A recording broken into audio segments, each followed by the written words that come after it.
আজকের আলোচনা একটা খুব ইন্টারেস্টিং অণুজীব নিয়ে, সিউডোমোনাস ফ্লুরোসেন্স। কৃষিতে নাকি এর দারুণ ভূমিকা, বিশেষ করে মাটির স্বাস্থ্য আর গাছের রোগ আটকানোর ক্ষেত্রে। আমাদের কাছে যে তথ্যগুলো আছে সেগুলোও মূলত এর কাজ আর ব্যবহার নিয়ে বলছে। চলুন দেখি ব্যাপারটা কিভাবে এটা ফসলের একটা সুরক্ষা কবচ হয়ে উঠছে। এর আসল গুরুত্বটা কোথায়? দেখুন, এর সবচেয়ে ইন্টারেস্টিং ব্যাপার হলো এটা কিন্তু একদম প্রাকৃতিক আর একই সাথে দুটো বড় কাজ করে। একদিকে গাছের রিস্ট বাড়াচ্ছে, বৃদ্ধি আর কি, অন্যদিকে নানা রোগ থেকেও বাঁচাচ্ছে। বাহ, একই সাথে পুষ্টিবেদ আবার বডিগার্ডও। অনেকটা তাই। তো আমরা আজকে এর কাজের ধরন, ব্যবহার এগুলো নিয়ে একটু বিস্তারিত দেখব। এই সিউডোমোনাস ফ্লোরোসেন্স এটা আসলে এক ধরনের খুব উপকারী ব্যাকটেরিয়া। থাকে কোথায়? সাধারণত গাছের শিকড়ের একদম আশেপাশে যে মাটিটা, রাইজোস্ফিয়ার। রাইজোস্ফিয়ার শিকড়ের কাছের এলাকাটা, তাই তো? একদম, ওই এলাকাটা খুব গুরুত্বপূর্ণ। এদেরকে বলে প্লান্ট গ্রোথ প্রমোটিং রাইজোব্যাকটেরিয়া, সংক্ষেপে পিজিপিআর। পিজিপিআর নামেই বোঝা যাচ্ছে গাছের বৃদ্ধি বাড়ায়। হ্যাঁ, যারা শিকড়ের পাশে থেকে গাছের উপকার করে। আর তথ্য বলছিল এটা নাকি এখন পাউডার হিসেবেও পাওয়া যায়, যেমন ধরুন লীলা অ্যাগ্রোটেকের আস্থা পিএফ। ঠিক, এই পাউডার ফর্মে আসাতে কৃষকদের ব্যবহারের জন্য অনেক সুবিধা হয়েছে। এই যেমন আপনি আস্থা পিএফ এর কথা বললেন। আচ্ছা, আপনি শুরুতে বলছিলেন এর দুটো প্রধান কাজ, রোগ প্রতিরোধ আর গাছের বৃদ্ধি। রোগ আটকানোর ব্যাপারটা একটু বুঝিয়ে বলবেন, কিভাবে করে এটা? এটা আসলে বেশ কয়েকটা কমন ছত্রাক আর ব্যাকটেরিয়াল বিরুদ্ধে খুব ভালো কাজ করে। যেমন ধরুন, চারা অবস্থায় গোড়া পচে যায় না, ড্যাম্পিং অফ, সেটা আটকায়। ও হ্যাঁ, ওটা তো খুব কমন সমস্যা। ঠিক। তাছাড়া শিকড় পচা বা গাছ নেতিয়ে পড়া, উইল্ট রোগ, ধানের ব্লাস্ট, শীত ব্লাইট, এগুলো। সবজির পাতায় দাগ, ফল পচা, লিস্টটা তো বেশ লম্বা। আলু বা টমেটোর ব্যাকটেরিয়াল উইল্টো, হ্যাঁ, সেগুলোর বিরোহ বেশ কার্যকর। এর কাজের পদ্ধতি মূলত দুটো।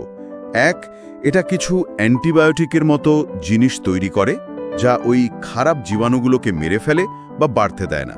আচ্ছা। আর 2 নম্বর, এবং এটা খুব ইন্টারেস্টিং, এটা গাছের নিজের ভেতরের যে ডিফেন্স সিস্টেম, রোগ প্রতিরোধ ব্যবস্থা, সেটাকে অ্যাক্টিভেট করে দেয়। গাছকে ভেতর থেকে শক্তিশালী করে তোলে। একদম, এটাকে বলে ইনডিউসড সিস্টেমিক রেজিস্ট্যান্স বা আইএসআর। অনেকটা গাছের জন্য ভ্যাকসিনেশনের মতো কাজ করে। বাহ, দারুণ তো। শুধু বাইরের শত্রু তাড়ানো নয়, ভেতরের শক্তিও জাগানো। আচ্ছা, আর গাছের বৃদ্ধিতে যেভাবে সাহায্য করে? গাছের বৃদ্ধিতেও এর বেশ কয়েকটা ভূমিকা আছে। প্রথমত, এটা শিকড়কে বাড়তে সাহায্য করে। শিকড় যত ভালো হবে, গাছ তত জল, পুষ্টি এসব টানতে পারবে। দ্বিতীয়ত, এটা গাছের দরকারি কিছু হরমোন, যেমন ধরুন অক্সিন বা জিবেরেলিন, যেগুলো গাছের গ্রোথ সিগন্যাল, সেগুলো তৈরি করতে পারে। গাছের বেড়ে ওঠার জন্য জরুরি সংকেত পাঠায়। হ্যাঁ, আর তৃতীয় একটা বড় কাজ হলো মাটিতে কিছু পুষ্টি উপাদান, যেমন ফসফরাস বা লোহা, অনেক সময় এমনভাবে আটকে থাকে যে গাছ সহজে নিতে পারে না। এই ব্যাকটেরিয়া সেই আটকে থাকা পুষ্টি উপাদানগুলোকে গাছের জন্য সহজলভ্য করে তোলে। তার একই অণুজীব পুষ্টিও দিচ্ছে, বাড়তে সাহায্য করছে, আবার রোগ থেকেও বাঁচাচ্ছে। মাল্টিটাস্কার যাকে বলে। হ্যাঁ, ঠিক তাই। আচ্ছা, এটা কোন কোন ফসলে ব্যবহার করা যায়? সূত্র দেখে তো মনে হচ্ছে প্রায় সবকিছুতেই চলে। হ্যাঁ, এর ব্যবহারটা খুবই ব্যাপক।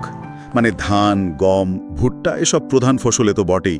আবার ধরুন সবজি, টমেটো, বেগুন, আলু, ফুলকপি, বাঁধাকপি, প্রায় সবকিছুতেই। ফল, ফুল। ফল যেমন আম, কলা, পেঁপে, লেবু। ফুল গোলাপ, গাঁদা, এমনকি চা, পাট। যারা বাড়িতে শখ করে ছাদ বাগান করেন, তাদের জন্য এটা খুব কাজের। ব্যবহারটা বেশ সার্বজনীন তাহলে। আচ্ছা, এর ব্যবহার পদ্ধতিগুলো কেমন? ওই যে পাউডার ফর্মের কথা বলছিলেন, আস্থা পিএফ এর তথ্য অনুযায়ী যদি ধরি। হ্যাঁ, পাউডার ফর্মের ক্ষেত্রে সাধারণত কয়েকটা পদ্ধতি আছে। যেমন বীজ শোধন করা যায়। প্রতি কেজি বীজে হয়তো 10 গ্রাম পাউডার মিশিয়ে নিলেন। আচ্ছা। আবার চারা যখন লাগাবেন তার আগে শিকড়টা একটা দ্রবণে ডুবিয়ে রাখতে পারেন। ধরুন প্রতি লিটার জলে 10 গ্রাম পাউডার গুলে তাতে 20-30 মিনিট শিকড় ডুবিয়ে রাখলেন। এতে কি শিকড় শোধন হয়ে যায়? হ্যাঁ, শিকড়ের মাধ্যমে এটা গাছে ঢোকে এবং কাজ শুরু করে। এছাড়া জৈব সারের সাথে মিশিয়ে সরাসরি মাটিতেও দেওয়া যায়। মাটিতে কি পরিমাণে দিতে হয়? সাধারণত একর প্রতি 2 থেকে 5 কেজি লাগে। জৈব সারের সাথে মিশিয়ে দিলে ভালো।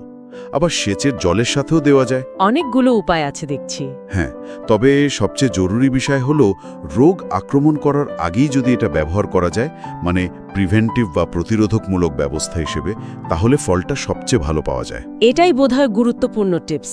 আচ্ছা, এই প্রসঙ্গে একটা টেকনিক্যাল কথা দেখছিলাম, CFU কাউন্ট। অ্যাস্থা PF এর ক্ষেত্রে যেমন লেখা CFU greater than 1 × 10⁸ GM।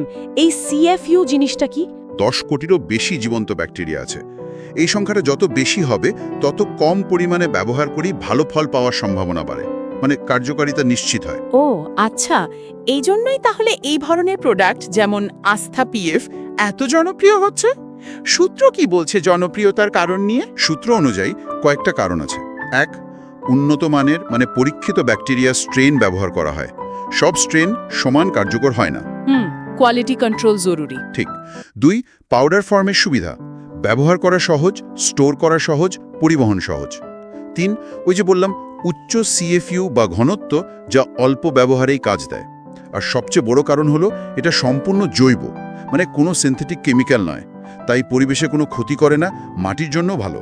তাহলে পুরো ব্যাপারটা দাঁড়াচ্ছে এই সিউডোমোনাস ফ্লুরোসেন্স ব্যবহার করে আমরা রাসায়নিকের ওপর নির্ভরতা কমাতে পারি, মানে একটা টেকসই নিরাপদ চাষাবাদের দিকে যেতে পারি।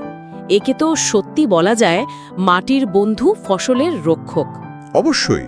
আর এটা কিন্তু একটা বড় বিষয় মনে করিয়ে দেয় যে কৃষির অনেক সমস্যার সমাধান হয়তো প্রকৃতির নিজের কাছেই আছে।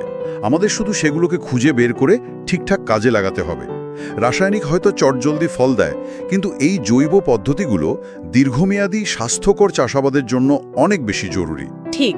কে জানে, ভবিষ্যতে হয়তো এরকম আরও কত অণুজীব আমাদের খাদ্য নিরাপত্তায় বিশাল ভূমিকা রাখবে। সেটাই। আচ্ছা, একটা কথা ভাবছিলাম, এই যে এত উপকারী ব্যাকটেরিয়া, এদের কার্যকারিতা কি সব ধরনের মাটিতে, সব পরিবেশে একই রকম থাকে, নাকি সেখানেও কিছু চ্যালেঞ্জ আছে? এটাও কিন্তু ভাবার মতো একটা দিক। সেটাও ঠিক। হয়তো পারিপার্শ্বিক অবস্থা ভেদে এদের কার্যকারিতায় কিছু তারতম্য হতে পারে। এটা নিয়ে আরও গবেষণা দরকার। একদম। প্রকৃতির সমাধানগুলোও তো পারিপার্শ্বিক অবস্থার উপর নির্ভরশীল।